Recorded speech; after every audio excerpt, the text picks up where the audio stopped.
Good afternoon, everybody. Thank you for being here today. I appreciate it. My name is Kristi Noem. I'm the United States Secretary of Homeland Security. And today we're here in Minneapolis and St. Paul visiting with folks and community members and our law enforcement officers about the worst of the worst. This office here has done incredible work to make sure that we are getting criminals, terrorists, foreign terrorist organizations, gang members off of our streets and protecting the members of this community. I have behind me 4 of the individuals that work here in the state and in this region to make sure that we're getting dangerous people away from the citizens in this community in this state, and I want to introduce them for you. We have Sam. Sam Westbay is with HSI. He is the acting special agent that's in charge of this office, and he'll make a few opening remarks here in a little bit as well. We also have David Easterwood. David is with ERRO. He is the acting field office director, and I'll ask him to give you a quick update on some of the work and operations that they've been doing as well. We have Tanya Price, who's HSI, an assistant special agent in charge that is stationed here and is doing good work for the citizens of Minnesota, and also Toria Rich.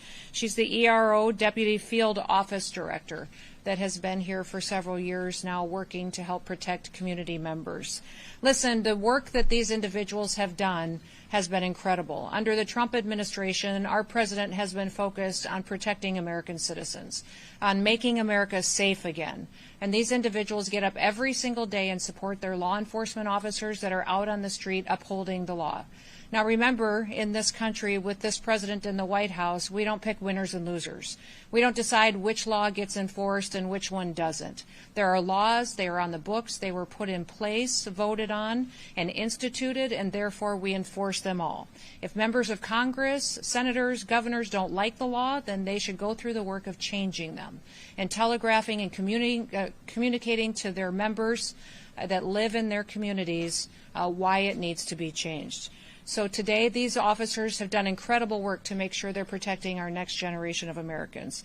Just since January, they have removed over 4,300 individuals off of our streets who have been arrested and were committing crimes and here illegally in this country.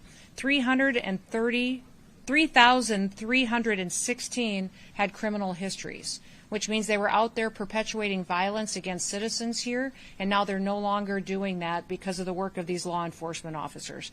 Of those individuals, 98 of them were gang members, members of foreign terrorist organizations as designated by the Trump administration.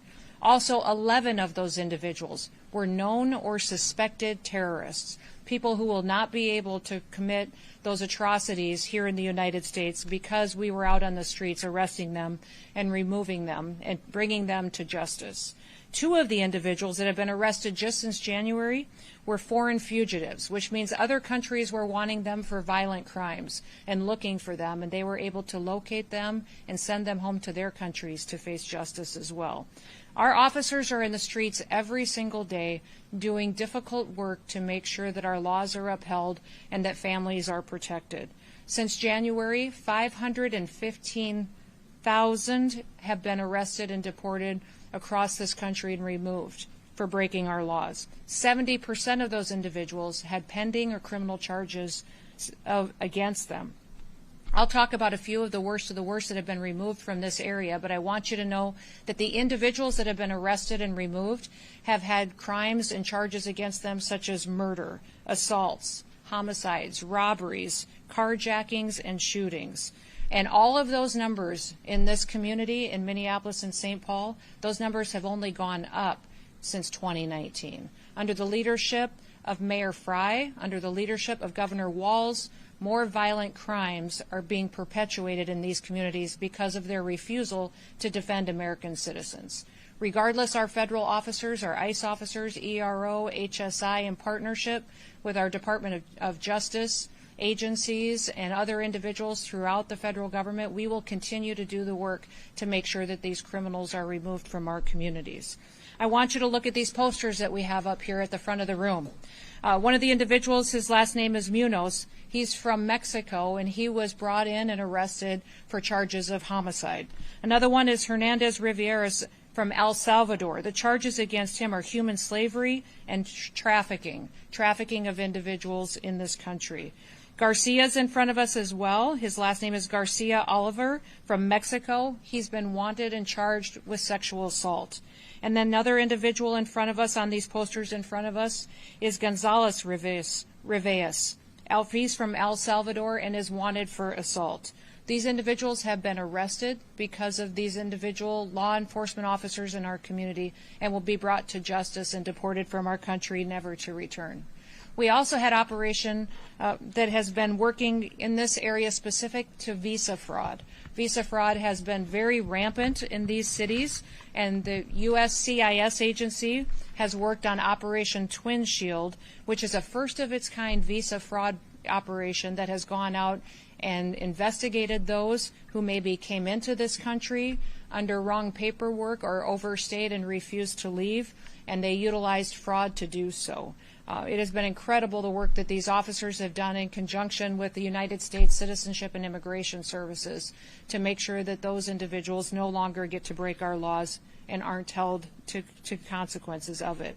The violence against our law enforcement officers has gone up 1,000% in recent days, which means because of the rhetoric of politicians in Washington, D.C., but also here locally, our law enforcement officers have been demonized. And because of that, the consequences of the violence that they've had to face has been overwhelming for them at times. I'm here today to ask all of the people in Minnesota, all of the people in the Midwest and throughout our country to support your law enforcement officers, to support them and help protect them as they go out and do their jobs. Each and every single one of them took an oath. They took an oath to support and to defend this country, to defend their communities and protect people, and that's what they're doing every day when they go out and they enforce the law. They make sure that people who perpetuate violence on individuals are brought to justice, and that those who break our laws face the consequences of that and are removed from our country. We've seen attacks across our country on law enforcement, but also on their facilities. We last night had an unprecedented attack on a Coast Guard facility in California by San Francisco. We've seen individuals going after patriots who step up to defend not just our streets, but also defend us internationally and defend us on a national security standpoint each and every day. We need to change our ways in this country. We need to start telling the stories of the victims that will be protected, the people that will be protected, the families that will be able to let their kids walk to school safely now because that terrorist or that sexual predator is off the streets. We need to start talking about these families that need justice for the lost loved ones in their lives. And we need to make sure that we're talking and sitting at a table coming up with solutions on what we can do to make America safe again. Violent protests, violent attacks and riots, and attacks on our law enforcement officers shouldn't be happening in this country. This country was founded on freedom and liberty and raising individuals who can be examples to others of the way that we should live. The Midwest and the Minnesota has always been proud of that, and I think that we can continue to set an example by new agreements that we can reach with law enforcement agencies, but also this city and this governor, by making sure that we're enforcing our laws and that we have partnerships together. In fact, we've been very encouraged by the fact that we have one of our local counties that has signed a 287G program to help us be able to make sure we're getting criminal, illegal aliens off of our streets and out of our communities and off of our roads so that we can protect individuals going forward.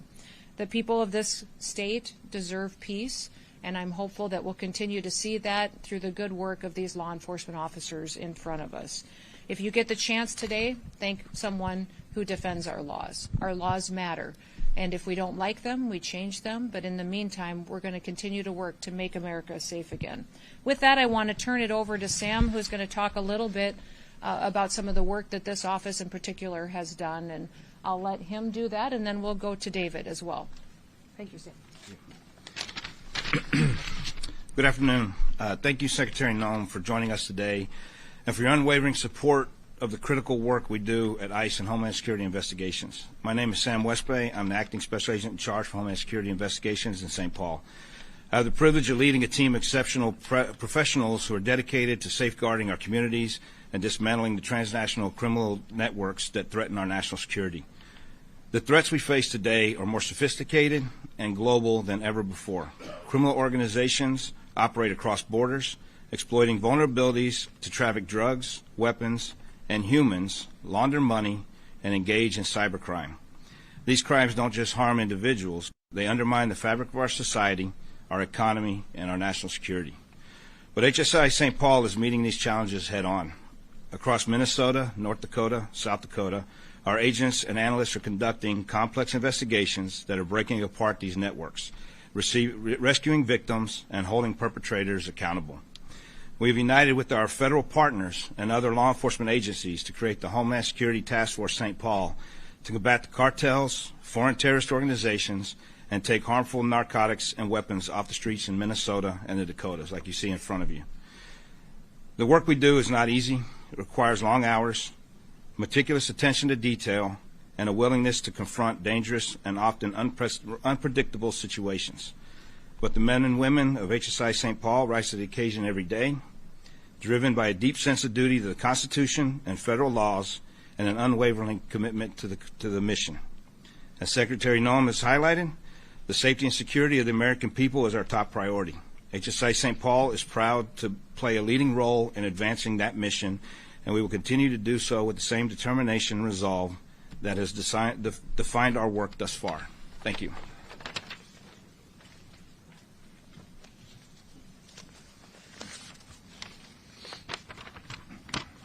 Good afternoon. Thank you, Secretary Noem, for your leadership and for taking the time to join us here today. Your presence underscores the importance of the work we do every day in service to the mission of the Department of Homeland Security and the American people. My name is David Easterwood. I'm the Acting Field Office Director for Enforcement and Removal Operations, ERRO St. Paul. I'm honored to lead the officers and staff of ERRO across Minnesota, North Dakota, South Dakota, Iowa, and Nebraska. The men and women of ERRO St. Paul embody the highest standards of professionalism, integrity, and dedication. Every day, they face complex challenges with determination and resolve, ensuring the safety of our communities and the enforcement of our nation's immigration laws. Their work is critical to the security of the United States, and I am proud to lead such an outstanding team. Across Minnesota, North Dakota, South Dakota, Nebraska, and Iowa, our efforts have made a profound impact. Whether it's apprehending criminal illegal aliens who pose a threat to public safety, managing detention operations with care and professionalism, or collaborating with federal, state, and local partners, our officers demonstrate every day what it means to serve with honor and dedication. As Secretary Noem has emphasized, our mission is clear: to protect the homeland, uphold the rule of law, and ensure the safety and security of the American people. As we move forward, I am confident that this team will continue to rise to the challenges before us. Thank you. Thank you, Sam and David. And this office has been focused on getting the worst of the worst off of our streets. The results that they have brought forward for this community and this city has been absolutely incredible. But as they talked about, they service not just Minnesota, but the surrounding region as well. And we pray every day for their safety when they're out doing their work, and that they would continue to have the support of the people who live here. So with that, we will open it up to any questions that you may have. Mm-hmm.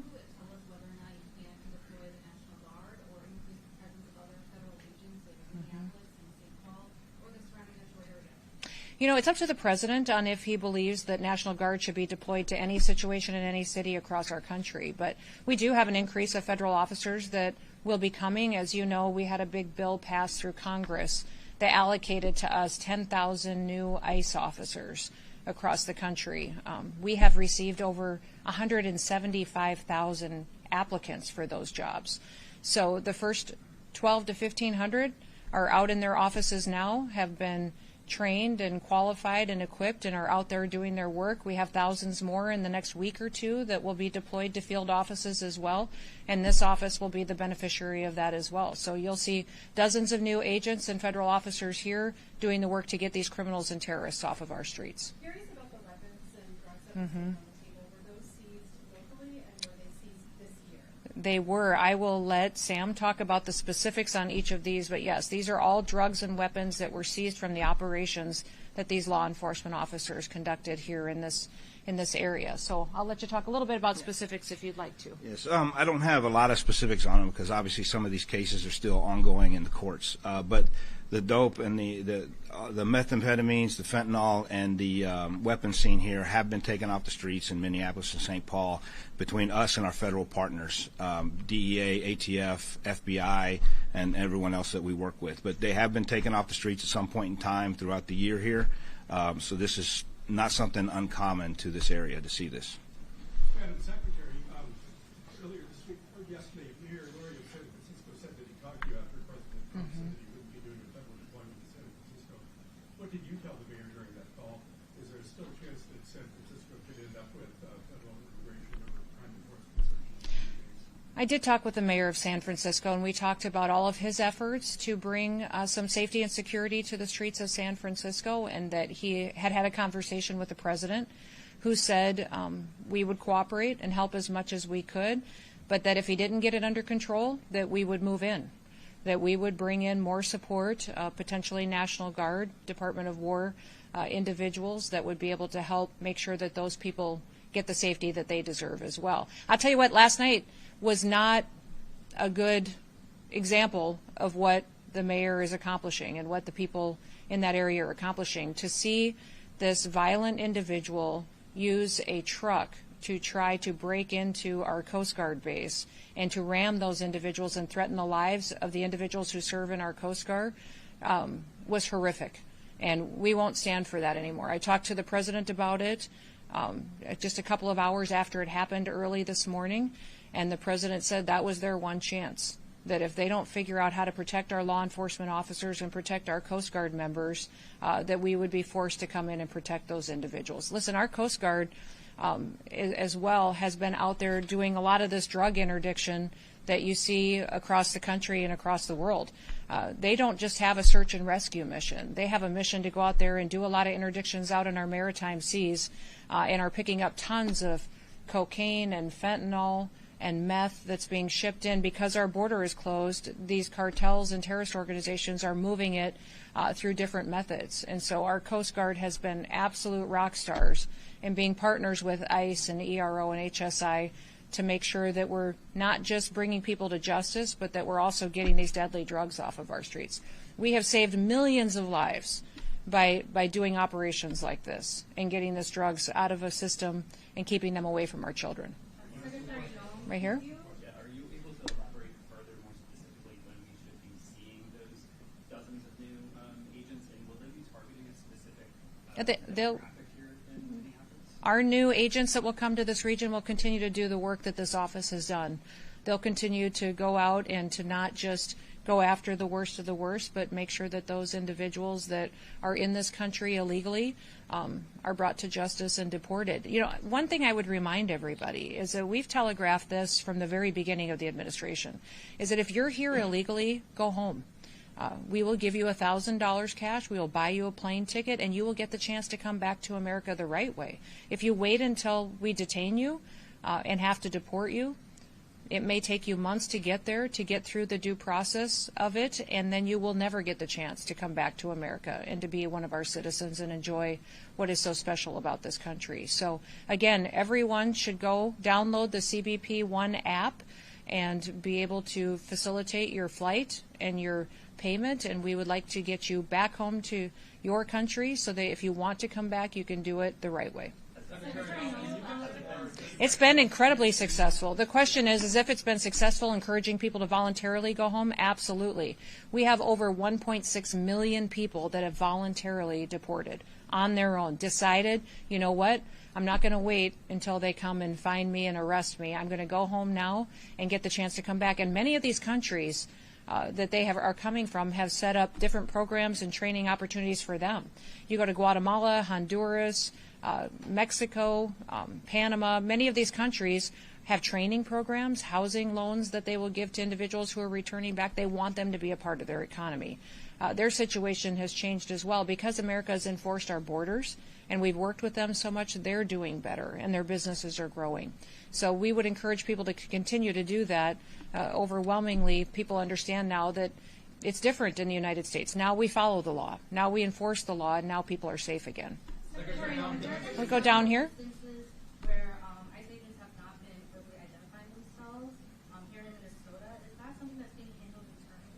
Our agents always follow exactly what the law is and what the regulation and the protocol is for every single operation that they're out on. So they are always identifying themselves and making sure that people know who they are and why they're there. Recently, a couple weeks ago, there was workers roofing company that were detained in St. Paul, and multiple witnesses who live in that neighborhood said that ICE agents were not identifying themselves. Is that something that's been resolved since? Our agents follow the exact same operational protocols and regulations and structure and law that they always have. Nothing has changed for how they operate, going out there and making sure they're detaining people that are here illegally, that have committed criminal activities, and that need to be removed from our country. Secretary Noem, can Yes. you and Mr. Westbay provide some clarification on the two men on the posters behind you? Did they live in this area? When were they arrested? Any more details you can provide on them? Do you want to talk? I might actually have to defer Yeah. to David on this one. Yep. I believe those are yours. I've got some details too. Let me. Aldrin Guarnero Muniz was a Mexican who has been convicted of assault and homicide in 2004. He was arrested for first-degree assault, third-degree assault, and malicious punishment of a child. In 2005, convicted of second-degree murder and sentenced to 32 years in prison. In 2015, arrested for 2 counts of third-degree assault. In 2016, again, convicted of third-degree assault and sentenced to 21 months in prison. And yes, the individual was arrested under this administration since President Trump has come in. The next one, Jose Hernandez Rivas, an El Salvadorian illegal alien convicted of human slavery and trafficking. In 2023, he was convicted of 1 count of labor or sex trafficking, which is a felony, and he was sentenced to 10 to 12 years of prison, again arrested with this administration. Now, I'll remind you that our detainers that we have on individuals here are not being honored by the state. So when an individual, we lodge a detainer against someone that's going to be released back out onto the streets, this state is not honoring those detainers, correct? Which means those dangerous criminals are released and we have to go out and find them. We wish the state would change their position on that. Francisco Garcia Olivier, an illegal alien from Mexico, was convicted of sexual assault.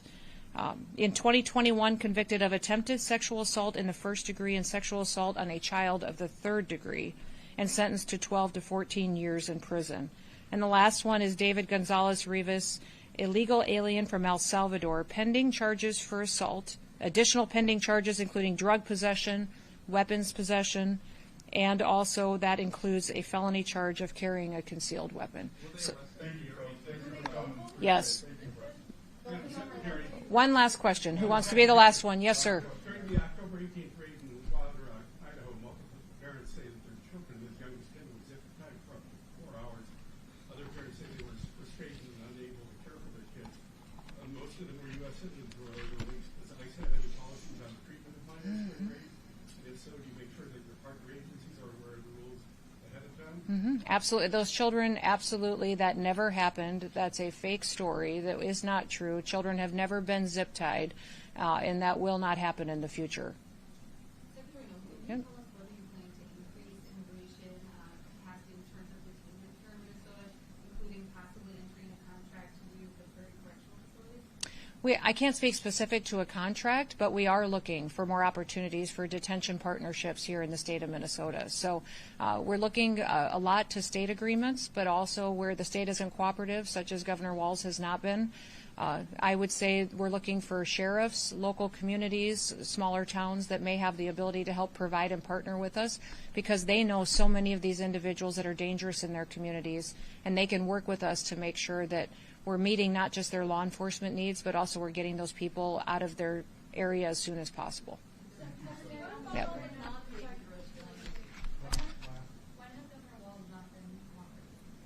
Well, I think starting by calling our law enforcement officers Nazis and Gestapo would be just about the worst thing you could ever do. When you have someone who has taken an oath to give their life to defend communities and to defend this country and our Constitution, that's a horrible thing to say. And I haven't heard him apologize for it yet either. But if he would sign agreements with us to have our backs out on operations, that he would help with the safety and the security of our federal officers when they're out there protecting people and making sure that we're focused on getting the worst of the worst off our streets as soon as possible, that would be absolutely wonderful. That would be a sea change that would be fundamental because I don't know how he sleeps at night. I don't know how he goes to bed knowing that he's letting these people walk these streets and there can be more victims the next day. I hope that the next family who loses their child to the drugs that are on this table or illegal weapons that are on the streets doesn't have to put up with a governor like that. Thank you so much. Thank you, everybody. Thank you so very much. Appreciate it. Appreciate it. Thank you so much. Thank you. Did you have anything that you wanted? Okay, thank you.